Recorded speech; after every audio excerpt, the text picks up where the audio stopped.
Pessoal, vamos então para a nossa meditação dessa noite. Eu queria dar continuidade nessa série, Encontros que Transformam, e hoje eu gostaria de falar de um encontro que não transformou. O nome da série é Encontros que Transformam, mas alguém que encontrou com Jesus e não teve uma transformação para o lado positivo. Alguns dizem que quando você está diante de Jesus, ou você sai melhor ou você sai pior. E o nosso personagem dessa noite, parece que ele saiu pior depois do encontro com Jesus. O Evangelho diz que a palavra ela nunca volta vazia. Quem crê será salvo e quem não crê será condenado. Então, na verdade, sempre há uma transformação, seja para o positivo ou seja para o negativo. E a mensagem desta noite que eu gostaria de compartilhar com vocês é a famosa história de Jesus e o jovem rico. Você viu que eu coloquei uma imagem bem atualizada ali? Jesus do lado do jovem com um carrão e sua família, já que a Bíblia não fala se ele era casado ou não, mas naquela época os jovens casavam cedo, não fala a idade dele também. Eu achei essa foto aí, eu achei ela bem interessante, bem propícia. Jovem com carrão, meio que em frente a Jerusalém, juntamente com a sua família. Essa história do jovem rico, ele aparece em 3 evangelhos. Em Mateus capítulo 19, verso 16, em Lucas capítulo 18, versículo 18, e na passagem que nós vamos meditar nessa noite. Eu queria convidar você a abrir aí, ou ver no seu smartphone, se você preferir, né? Eu prefiro ver na Bíblia, mas fiquem à vontade. Em Marcos capítulo 10, versículo 17, eu vou projetar aqui também, como de costume, mas se você quiser acompanhar aí a reflexão dessa noite, fique à vontade, ok? Vamos lá então. Diz assim, Marcos,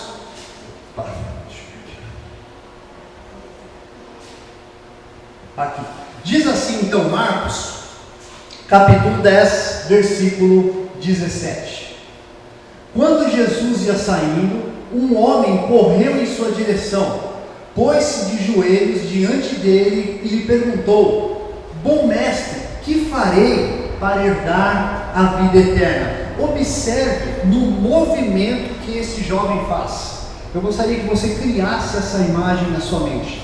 Então, segundo o decorrer da nossa história bíblica, ele é um jovem importante, o Evangelho de Lucas vai dizer isso, mas ele é rico também. Você consegue imaginar Jesus passando, um jovem rico, está ali com o seu camelo BMW, ele desce do seu camelo BMW, ele tem uma capa importada lá do Egito, e ele vai correndo diante de Jesus, e ele faz uma atitude de humilhação. Ele se prostra diante de Jesus, ele se joga no chão diante de Jesus e faz essa pergunta aí: Bom mestre, que farei para herdar a vida eterna? Sabe o que me chama a atenção? Na Bíblia, apenas 2 pessoas, fora o jovem rico, tomaram essa atitude. Apenas 2.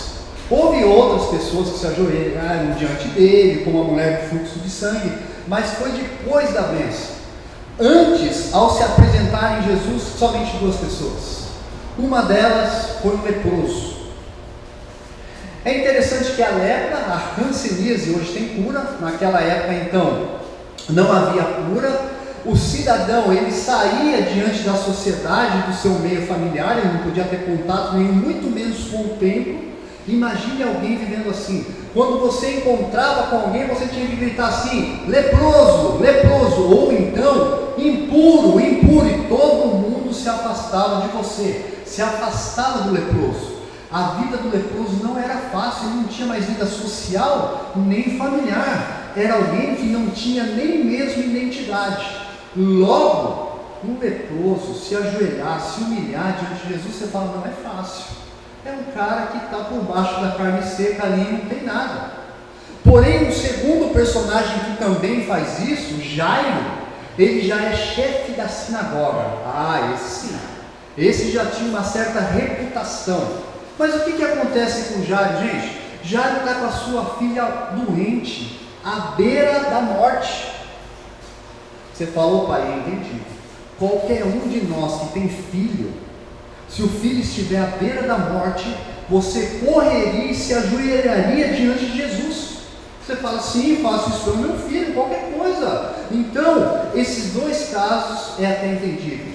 Mas olha para o nosso caso da leitura dessa noite. Ele é rico, ele é jovem, talvez ele tenha uma manada de cabelo bem ligado, um cara bem sucedido, visto pela sociedade como bonzinho. Por quê? Porque ele é religioso.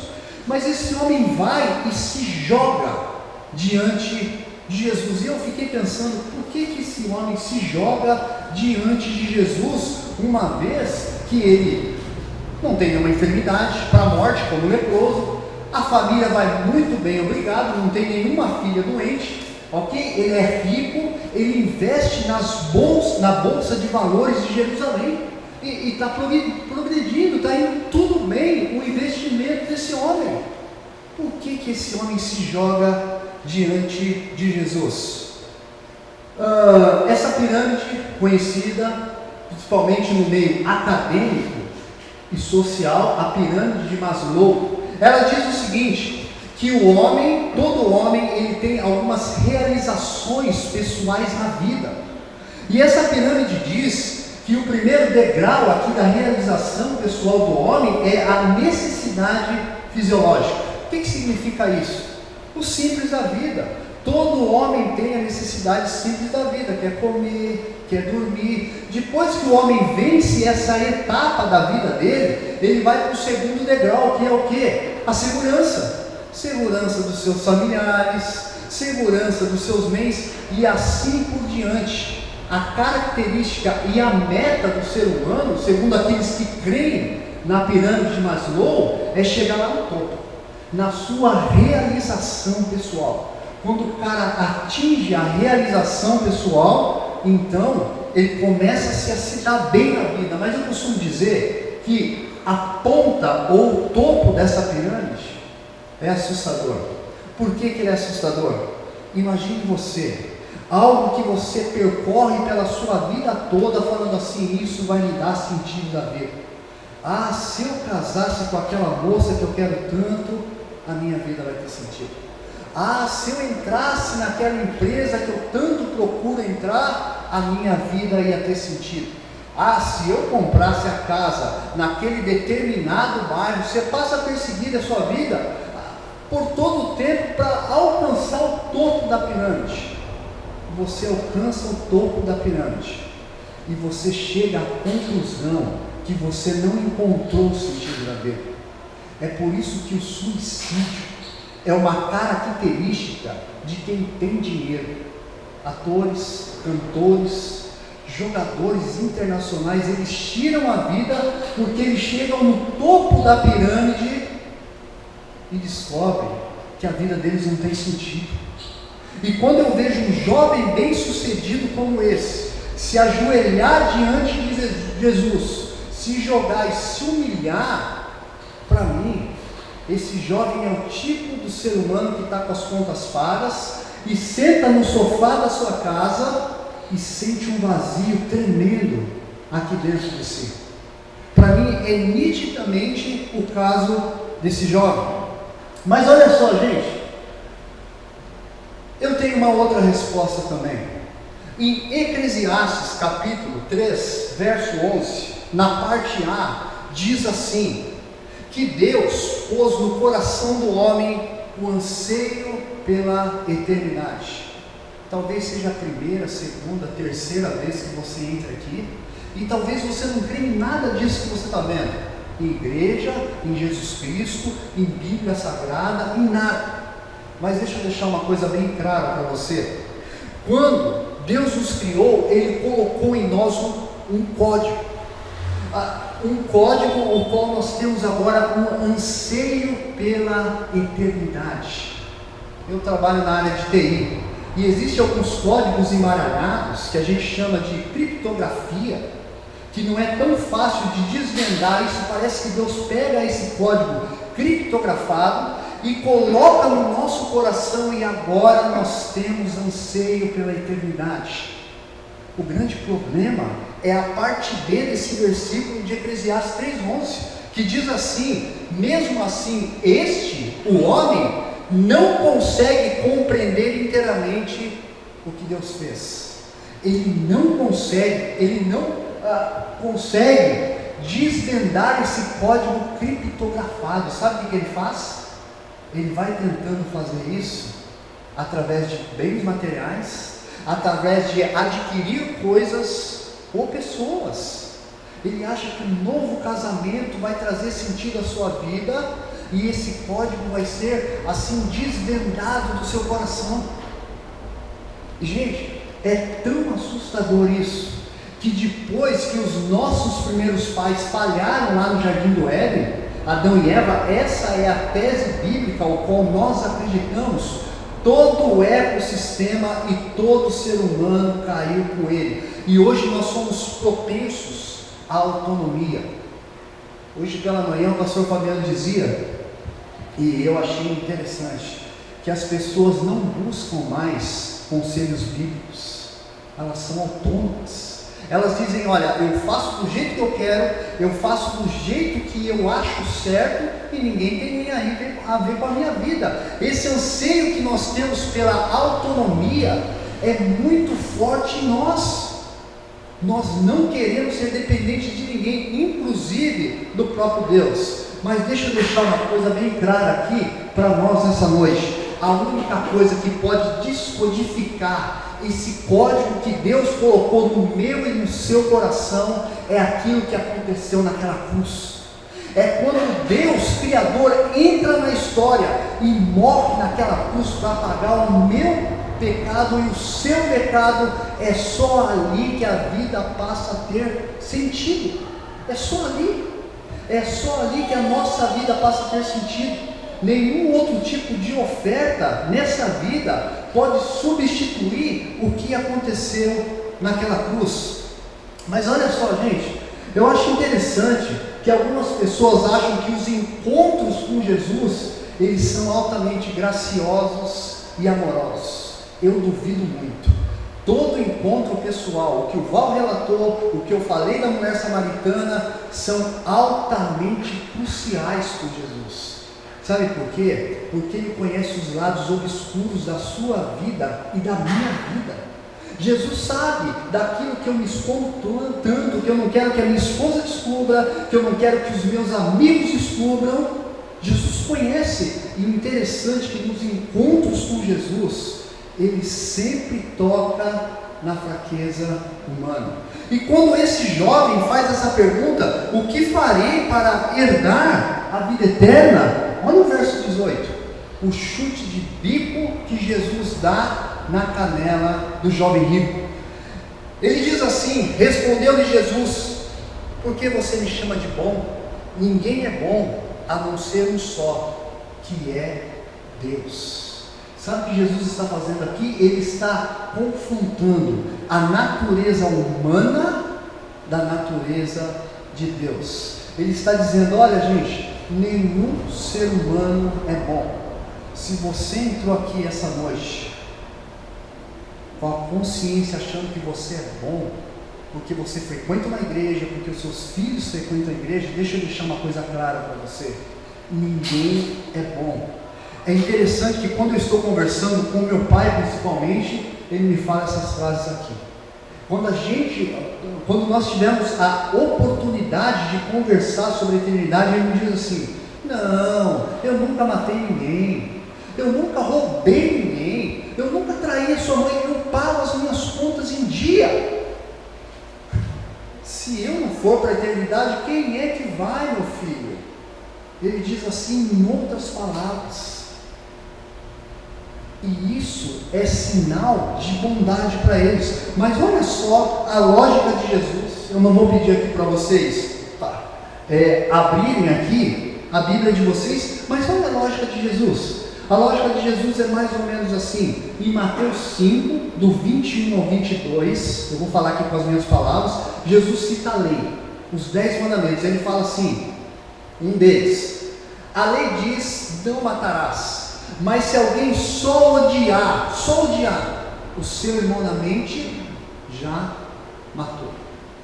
Você está jogando bola e alguém te dá, a cultura de futebol é forte aqui em Atibaia, alguém te dá uma entrada e você não falou nada, simplesmente nada. 5 segundos que você odiou esse alguém na mente, para Jesus você já... Mas, um pouquinho mais para baixo, ele cita outra lei, do 27 ao 28. Ele diz assim: a lei diz: não adulterarás. Mas se alguém desejar uma moça no seu coração, já adulterou. É como se você estivesse andando na rua e estivesse passando um rabo de saia e você olhasse para o cantinho do olho, nem virasse o pescoço para olhar. Você nunca mais vai ver essa moça por segundos. Sabe o que a Bíblia diz? Que você já adulterou. Mas aí vem Tiago, capítulo 2, verso 10, e coloca a tampa do caixão, porque Tiago diz o seguinte: se alguém tropeçar em um só artigo da lei, em um só mandamento, é culpado por todos. Dentro da lógica de Jesus, será que existe homem bom diante disso? Mais ou menos por uns 10, 12 dias, o mundo todo vem acompanhando esse conflito entre Rússia e Ucrânia. Entre a Rússia e a Ucrânia. E se existe alguém mais odiado nesses últimos 10, 11, 12 dias no nosso mundo, é esse homem, Vladimir Putin. Inclusive, esta semana, um russo bilionário ofereceu 5 milhões de dólares para quem matar Putin. Um russo fez isso. Domingo passado, o Fantástico exibiu um resumo da vida de Putin, em 2 etapas, em duas partes. Durante a semana, alguns sites começaram a colocar mais ou menos a imagem de Putin. Qual que é o problema que Putin tem? Na sua infância, começaram a descrever o seu caráter. E foi interessante que muitos deles colocaram assim: não, ele é um sub-humano. Ele não é um ser humano. Ele é um sub-humano. Mas outros disseram que ele, principalmente para o lado religioso, é um anticristo, ou uma espécie de anticristo. Outros colocaram e o taxaram como um monstro, um demônio, ou talvez um psicopata, alguém que tenha prazer em matar. E eu fiquei pensando: ou será que Putin não é apenas um ser humano cheio de ambições? Será que todo o mal que passa na mente de Putin não passa na minha e na sua também? Sabe qual que é a diferença? É que ele tem o poder na mão. Nós ficamos só na teoria, enquanto que ele e Hitler, por exemplo, coloca em ação. E você quer um exemplo disso? Gente, como que nós lidamos com os nossos impostos, com as nossas pendências, com o nosso ponto de marcação na empresa? Como que nós lidamos com as pequenas coisas? Porque se nós somos corruptos nas pequenas coisas, se nós tivéssemos poder para alcançar as grandes coisas, nós seríamos também. E quando eu olho para a vida de Putin, eu me lembro da famosa história do Holocausto. Em 1960, deixa eu contar rapidamente essa história para vocês. Aqui na América do Sul, um arquiteto nazista de Hitler foi capturado, Adolf Eichmann. E foi interessante que Eichmann, quando ele foi capturado, ele foi levado para Israel. Inclusive tem esse vídeo no YouTube, viu gente? Com essas imagens antigas, esse julgamento acontecendo lá. Ele foi levado para Israel, condenado e executado, pena de morte. Ele morreu. Mas durante o seu julgamento, algo interessante acontece. Precisava-se de uma vítima, de um sobrevivente do Holocausto.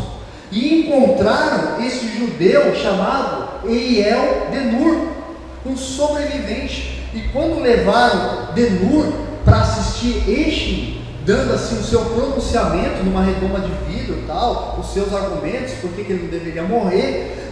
Durante os seus argumentos, Denur desmaia, cai no chão, começa a se bater. Guardas o socorrem e o paramédico também tiram Denur de perto de Eichen, ele só estava vendo só, e o levam para o hospital. Anos mais tarde, em um programa americano chamado 60 Minutos, esse entrevistador, Mike Wallace, entrevista Denur e pergunta para ele: Denur, o que aconteceu com você? Trouxe na sua mente imagens do Holocausto? Trouxe na sua mente todos os sofrimentos daquela gente na mão dos homens de Hitler? O que aconteceu? Por que você teve aquela reação?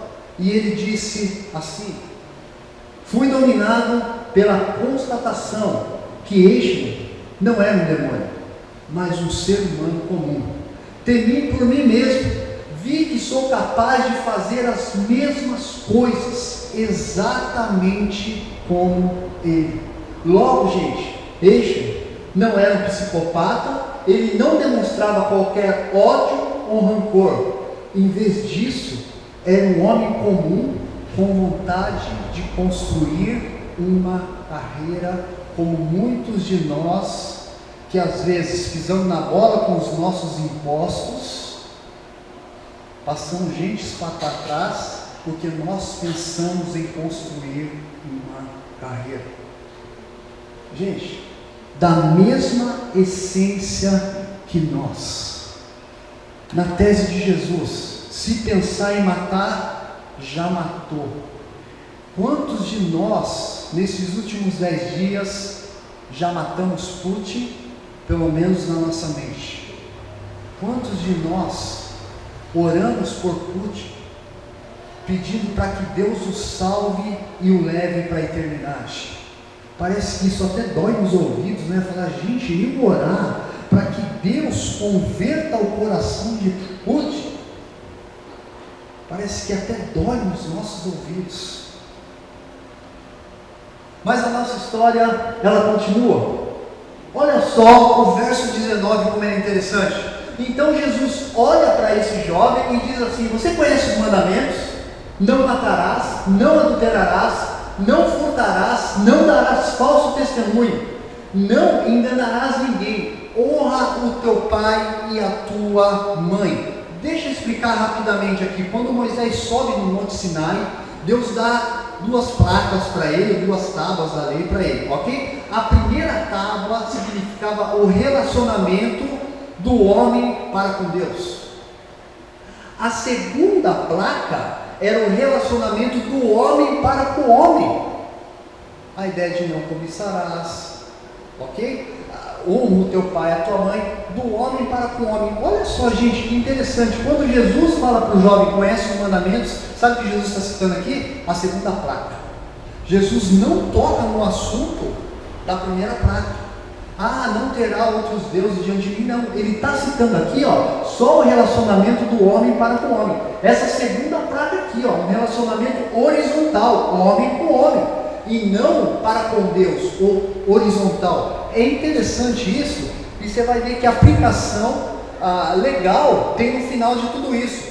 E a resposta desse jovem é, olha só o que ele declara: mestre, a tudo isso eu tenho obedecido, desde a minha infância. Olha o que ele diz: desde a minha infância eu tenho obedecido, viu? Que você tem, o que o Senhor tem citado aí, eu tenho obedecido.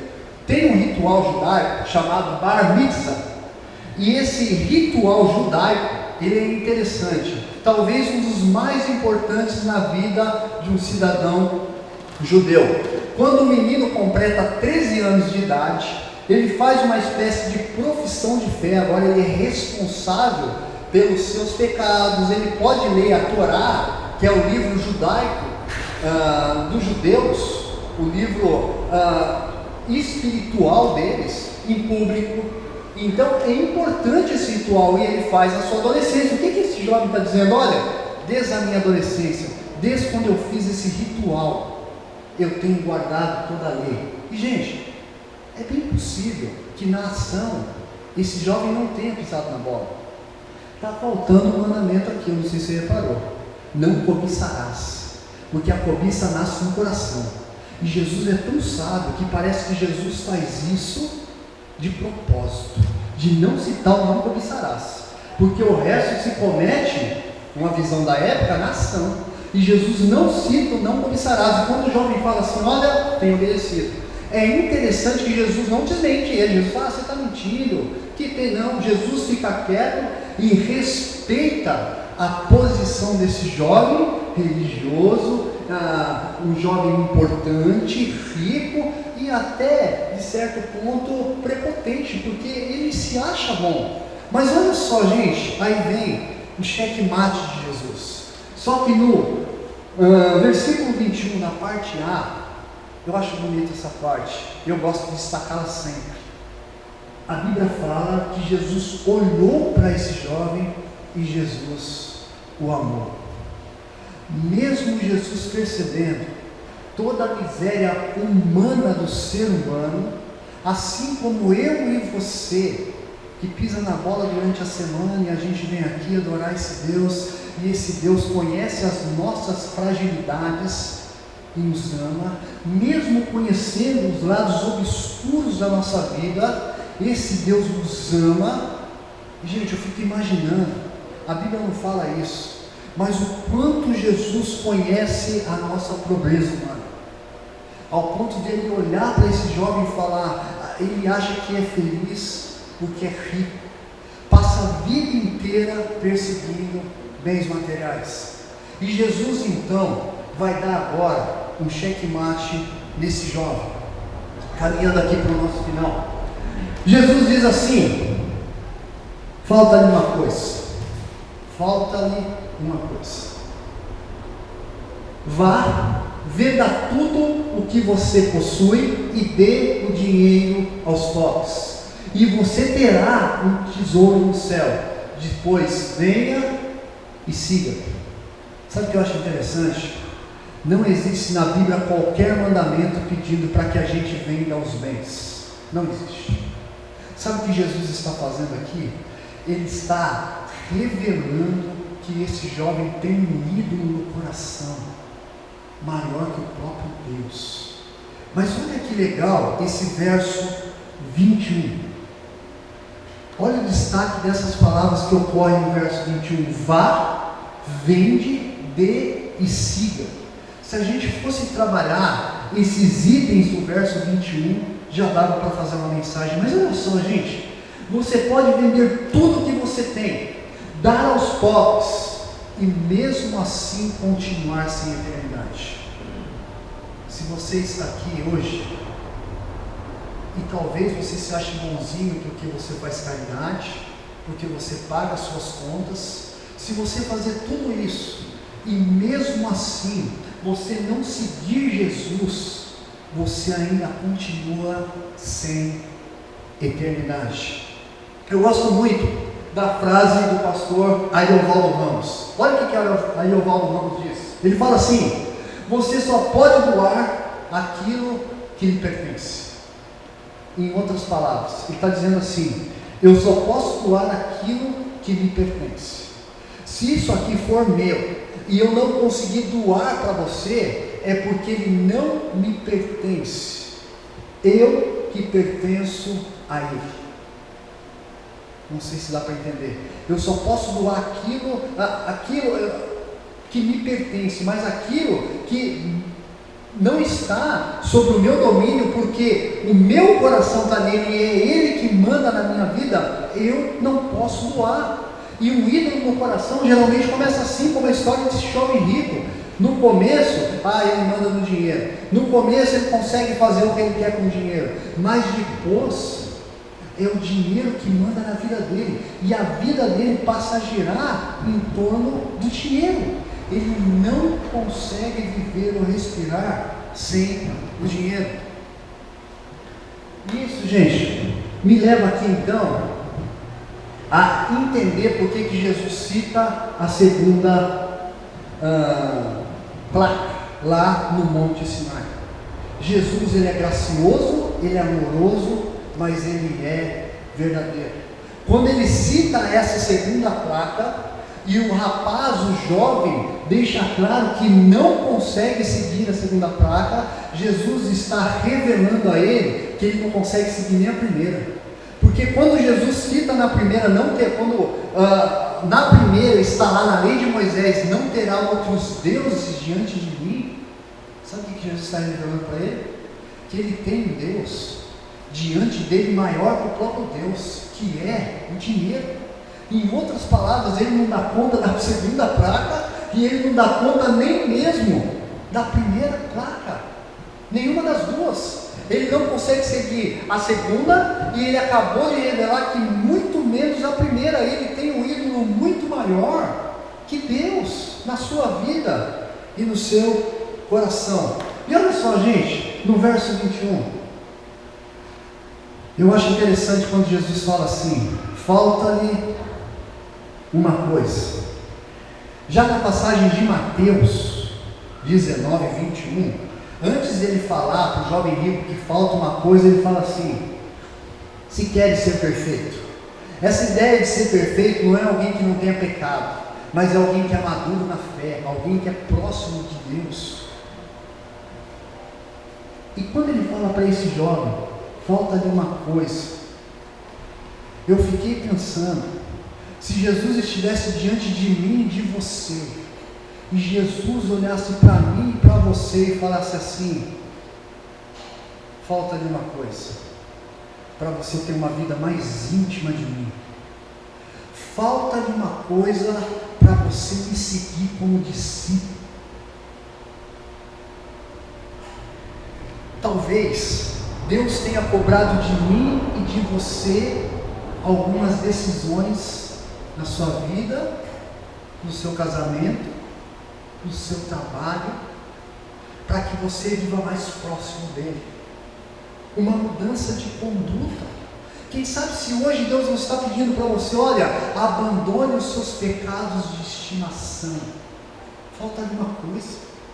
Falta-lhe uma coisa para que você seja perfeito, completo, maduro, para caminhar comigo. Há quantos anos Deus vem pedindo para mim e para você abrir mão de determinada coisa que está atrapalhando nesse relacionamento com esse Deus, e nós assim não fazemos. Deus conhece os lados obscuros das nossas vidas e o que falta para que a gente abra mão.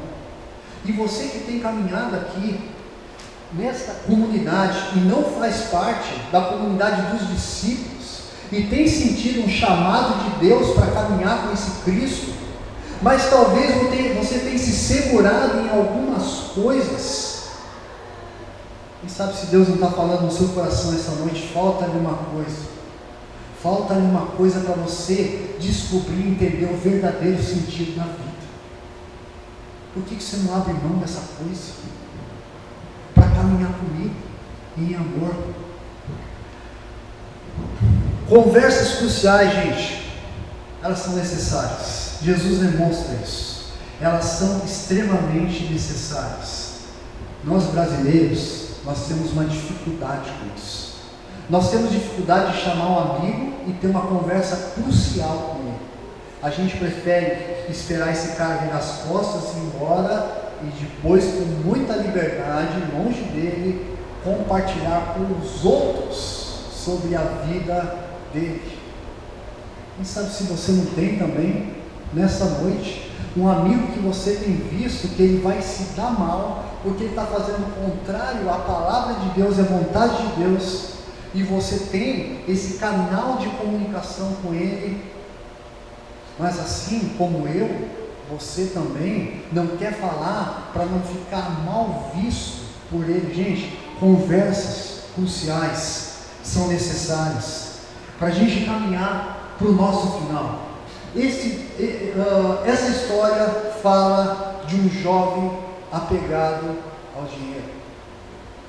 E sabe o que me chama a atenção em toda a Escritura? Que o verdadeiro jovem rico é o nosso Senhor e Salvador Jesus Cristo. O apóstolo Paulo fala em 2 Coríntios 8:9. Ele diz assim: pois vocês conhecem a graça do nosso Senhor Jesus Cristo, que sendo rico, gente, criando todo o céu e a terra e todo o universo, aqueles que os anjos se prostram diante dele e falam: santo, santo, santo, aquele que sustenta todo o universo, sendo rico, se fez pobre por amor de vocês, desce, assume a forma humana, se humilha, se esvazia de toda a sua glória, para fazer de mim e de você tesouro dele. Se fez pobre por amor de vocês, para que por meio de sua pobreza vocês se tornassem ricos. Você consegue imaginar? Efésios vai defender isso, que em Cristo Jesus nós somos as pessoas mais ricas desta terra, e tudo que nós precisamos nós temos em Cristo Jesus. Se você tem um carro, está mais na sua vida. Se você tem uma profissão, se Ele tem te dado uma família, está mais na sua vida. Tudo o que nós temos e precisamos, nós temos em Jesus Cristo. Sabe o que eu acho a beleza? A beleza do Evangelho não é que o Evangelho vai nos levar para uma eternidade, é que o Evangelho tem o poder de nos livrar de nós mesmos, da nossa natureza, do nosso eu. Talvez essa seja a maior beleza do Evangelho. Nós que somos apegados a dinheiro, como esse jovem rico. Quantos de nós aqui não foi em um velório e não viu pessoas chorando no velório?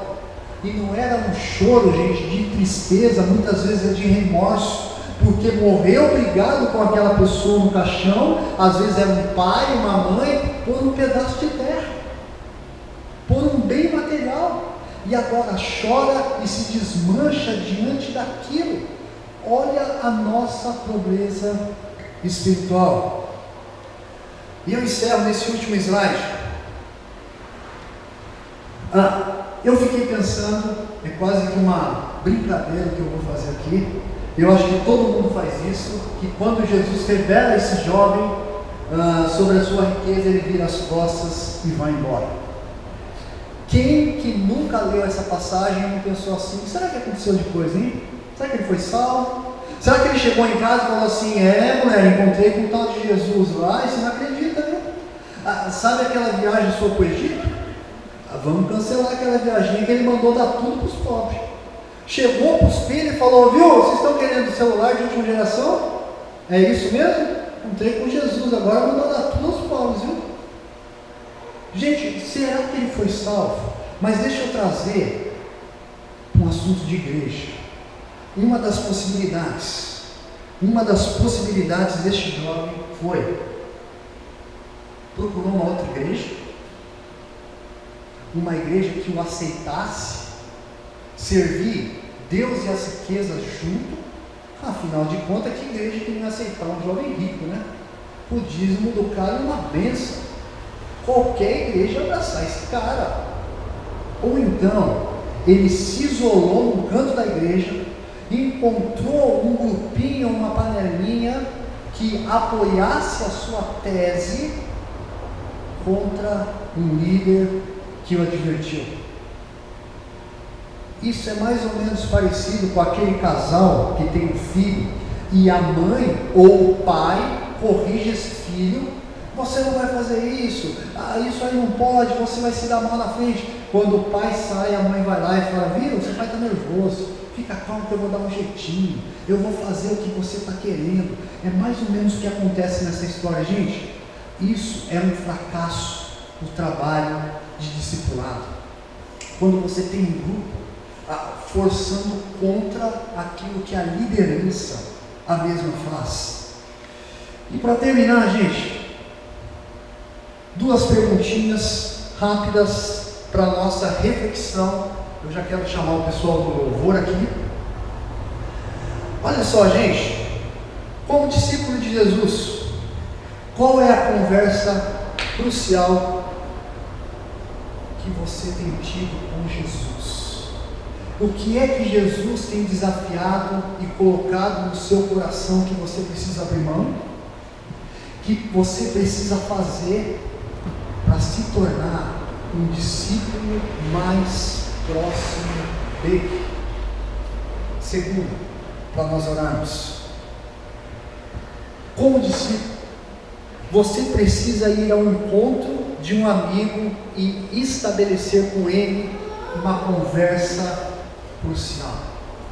Gostaria que você lembrasse de alguém em quem você tem contato e que está precisando estabelecer com você uma conversa crucial.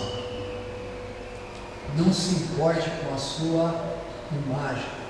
Isso pode ser uma idolatria no seu coração e dizer assim: se eu fizer isso eu vou ficar ruim com essa imagem. Talvez a sua autoimagem seja um erro do seu coração. Vamos orar?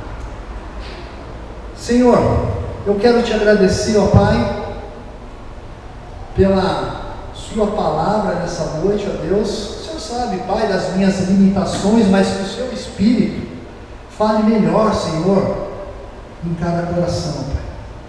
Deus, nos abençoa, Senhor, e nos dá uma ótima noite, uma ótima semana. Em nome de Jesus. Amém.